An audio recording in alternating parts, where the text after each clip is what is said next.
The junior senator from Florida. Madam President, last month I was proud to see the Senate come together in a bipartisan effort and pass a Congressional Review Act measure to overturn President Biden's unconstitutional federal vaccine mandate on private businesses. In that bipartisan vote, a majority of U.S. senators sent a clear message that these job-killing mandates are wrong and have no place in our country's fight against COVID-19. Then, just days after Christmas, President Biden said something very interesting. While he was talking with governors about the COVID-19 pandemic, he admitted, and I quote, "Look, there is no federal solution. This gets solved at a state level," unquote. This is President Biden's message. States should be leading the effort. Now, that doesn't mean there isn't a role for the federal government, but we have seen from the Biden administration no progress, just worsening cases and the horrible job-killing consequences of his unconstitutional mandates on private businesses. I want to be clear, his unconstitutional mandates are job killers. Back in October, the Federal Reserve reported that vaccine mandates were widely cited by businesses as a reason for low labor supply and hiring and retention issues. It was a finding my Republican colleagues and I have been warning about for months before their report, and it's directly tied to inflation. When the labor supply is reduced, prices go up, and families, especially those on low and fixed incomes, suffer. Restaurants, grocery stores, gas stations, and small businesses all have to charge more. I heard about a restaurant owner in St. Petersburg, Florida, that has had to take certain items off the menu because they simply cost too much, and he can't pass the cost on to his customers. He's even seen the cost of fryer oil and to-go boxes more than double. I talked to an operator of a food bank in Osceola County, Florida. She used to see 15 families each day, and now she's seeing upwards of 70 families. Food prices have gone through the roof. I mean, it's more expensive for her to get food to give to people who are hurting at the very time demand is up. This is the reality for families and small businesses all across America. And the vaccine mandates do nothing but make these problems even worse. I can't imagine why, just when our country is working to get back on its feet, the President of the United States would be pushing policies that kill jobs. But that's exactly what he's doing. Now, lockdown-loving Dr. Fauci and President Biden want to double down on their insane mandates and are considering forcing every American who wants to fly to show proof of vaccine before boarding an airplane. This is just another Orwellian response from the Biden administration and radical Democrats that does nothing to protect the American people. Providing information about the virus, providing tests, supporting vaccine and therapy developments, and getting the economy back on track should be the only role of the federal government in this pandemic. Congress has to take a stand and protect the American people from these communist China-style policies that are meant to divide us. That's why a few months ago I introduced the Prevent Unconstitutional Vaccine Mandates for Interstate Commerce Act. The bill would prevent federal agencies like the Department of Transportation and Department of Commerce from requiring proof of vaccination for companies trying to do business across state lines. Importantly, it would block the federal government from making airline passengers show proof of vaccination before catching a flight, which is exactly what Dr. Fauci wants to do. The bill also protects truckers and will ensure that the Biden administration can't ruin our supply chains even more. Our truckers are the key to fixing Biden's supply chain crisis, and we should do everything we can to protect them. President Biden has continually shown us his track record of failed policies, and a mandate for domestic airline passengers would only add to his growing failures and blame shifting. We saw it in his failed and deadly withdrawal from Afghanistan. We've seen his administration's complete failure to handle the crisis on our southern border. We see it every day in President Biden's inability and unwillingness to fight inflation by stopping reckless spending. And we continue to see his failure and complete void of leadership in how this administration is fighting COVID-19. Now, I'm sure my Democrat colleagues will say that this legislation isn't needed because at this exact moment, there's not a vaccine mandate to fly on a plane. But they said the same thing last year when we tried to preemptively block vaccine mandates for private businesses. They claim the president has committed not to do that. We know the president broke that promise. The American people deserve better than politicians who continue to mislead them on the federal government's failures to fight COVID properly. The back and forth has to end. We must end these ridiculous, unconstitutional vaccine mandates and focus on getting our economy back on track. That's why, as I mentioned earlier, the Senate passed a Congressional Review Act measure to invalidate President Biden's vaccine mandate on a bipartisan basis. The Senate, along with the majority of Americans, don't believe the federal government should force people to choose between taking the vaccine or losing their job. And that's why I'm again demanding the federal government stop trying to force the American people to follow draconian, job-killing mandates that hurt families. This is the second time I've come to the floor to try and pass this bill and protect the rights of American families and businesses. I'd like to thank Senator Cynthia Lummis, Ron Johnson, Mike Lee, and Roger Marshall for joining me in introducing this important and urgently needed legislation. This is a common sense bill. I hope all my colleagues will support it.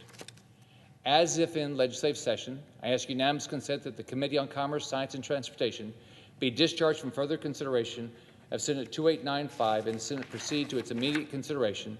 I further ask that the bill be considered read a third time and passed, and that the motion to reconsider be considered made and laid upon the table. Is there objection? Madam President, The junior senator from Washington. reserving the right to object. My colleague is right. He's been to the floor to talk about this issue. And I don't think, though, that he has all the facts right. We just had a major transportation hearing in the Commerce Committee before we left for the holiday recess, and we heard from airline executives, some who had implemented their own vaccines, some who had implemented other mandates and systems on their own, others who basically responded to the federal government's desire to say that passengers would be required to wear masks. All of them said that this was a big success. All of them said that along with the federal dollars that went into preserving the airlines, allowed us and our economy to recover better than other nations had. Basically, that when the upswing of transportation got to the point where people felt it was safe to travel, that those mechanisms themselves helped us have an airline sector and industry that could respond, so that we literally, by Thanksgiving, were up to 85–90% of where we had been the previous year.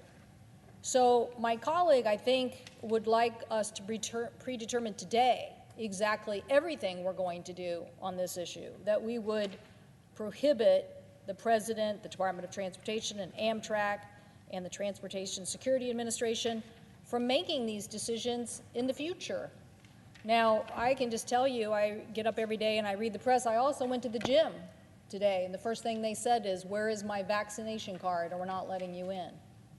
So the fact that businesses, the airlines, small businesses, are using this as a tool, even though D.C. has the highest explosion of COVID cases in the nation on a percentage right now, I understand in the neighborhood that I live in, it was a pretty hearty New Year's Eve, but everybody had to show a vaccination card to get into those businesses.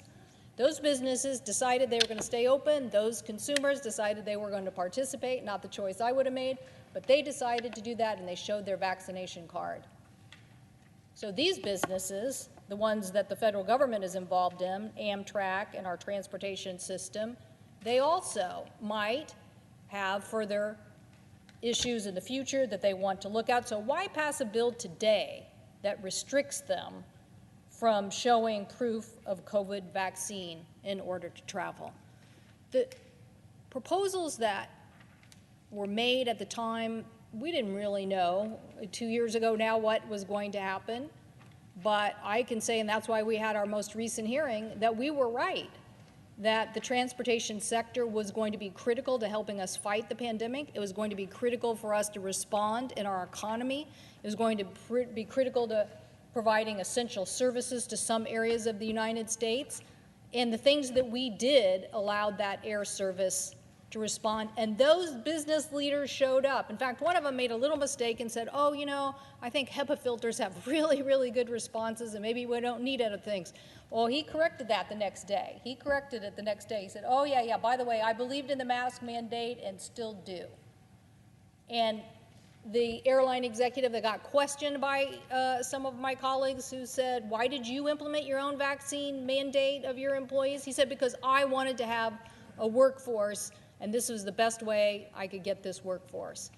So this isn't a clear-cut issue, but I know right now, why should we prohibit Amtrak or anybody from a decision that some of these small businesses are making right in this neighborhood here in D.C., or probably Baltimore, where my colleague has just joined us on the Senate floor. These people are making these decisions, and all we're saying is the federal government, instead of passing Senator Scott's bill, should also have that decision in the future in their toolbox if they so choose. And why? Because the movement of commerce and transportation is so important to our infrastructure, so important to us as a nation to keep it going. I don't want to preclude any of the tools in the toolbox at this moment. So therefore, Mr. President, I object.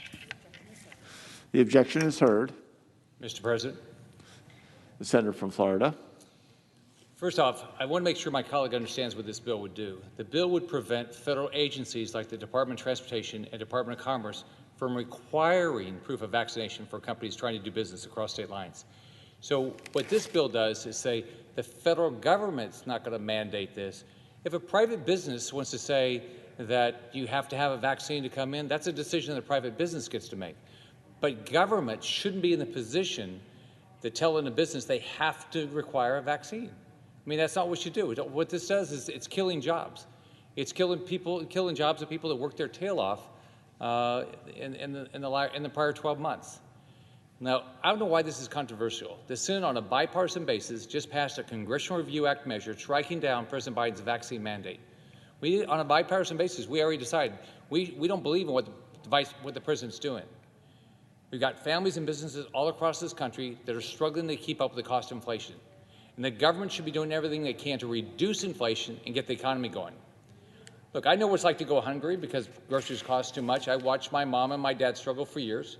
When prices rose, my mom took in odd jobs. When there wasn't, when she struggled, we didn't have as much food on the table. It's the responsibility of the federal government to improve the economy and help families get ahead. We know the vaccine mandates, they are absolutely causing prices to rise. When prices rise, people are getting hurt, and they're making interstate commerce much more difficult. So instead of taking action to help families and curb inflation, the Biden administration is taking every possible step to make it harder for them to put food on the table and afford to live in this country. The president has already said that this must be handled at the state level. I agree, and the federal government can take a step in this direction by ensuring vaccine mandates and passports won't be required for interstate commerce. They shouldn't be required to get on a plane. They shouldn't be required to carry goods across state line. Even our nation's healthcare providers know that mandates don't work. They stop doing it in most cases. Just last month, we saw hospitals across this country delay or suspend their vaccine mandates because they knew it was killing jobs. We know that Biden's unconstitutional mandates are going to make it more difficult to retain staff and deliver quality care to their patients. I don't understand why my colleague wants to give the government more power, more power, more power, upholding regulations that are causing prices to rise and forcing people to choose between keeping their job and getting a vaccine. We ought to give people the freedom to live their lives. We ought to do exactly what my colleague just said. If a business wants to require a vaccine, they should require that. But if they don't, the government shouldn't be doing that. Our government should be giving people good information. Let them make the decisions they want to make. I trust American families. I trust American businesses. They're smart enough to make informed decisions about their health. But my colleague's objection is bad for American families, bad for business owners, and I hope she'll reconsider her objection.